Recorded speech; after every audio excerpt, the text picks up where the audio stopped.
Cool. Oh, cool. Perfect timing. Put the lights going. We're good? Mm-hmm. Okay, so hi Colin, thanks for talking to me. Hey Scott. So we have the Form Form 1 Plus. Form 1 Plus going right now, and you just announced your new flexible materials and your castable materials. Right. So can you tell me a little bit about those and why people should be getting your materials if you have Form 1 Plus? So one of the things we're focusing on a lot, Formlabs, is we're trying to create a desk, the highest quality desktop printing experience you can get.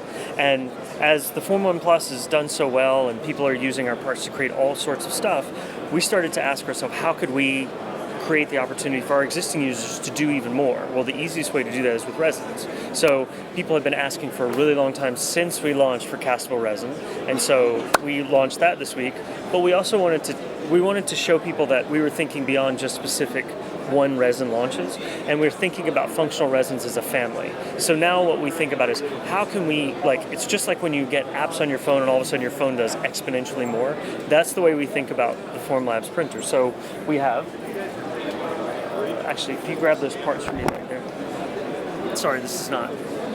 We're getting it. So these are, I use big parts so we can show them. So we have a castable resin. So it's a burnout resin. So what happens is you would print this out on the Form 1 Plus.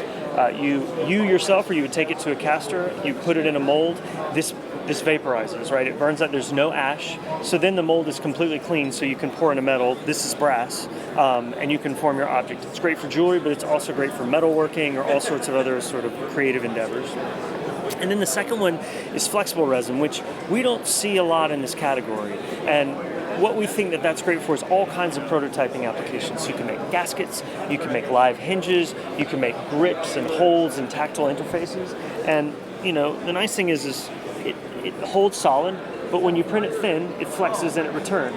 But then the interesting thing is if you take a model, you'll notice that based on the density of what you print something, it will either appear translucent or a little bit darker, so it makes it great for sort of doing models or playing with the opacity of things.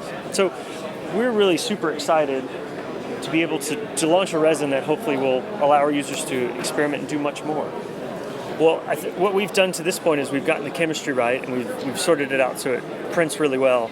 And now, over the next 3 months, you will see us working with our users to see some of those things happen. It's more interesting for us when people actually are doing it in the world instead of us doing all this trickery to show you something interesting and then it doesn't resonate with you. Actually, when people make something they really want, it resonates with the world. Well, thank you so much for talking to me. Yeah, thanks for talking to you too. You guys have a good time.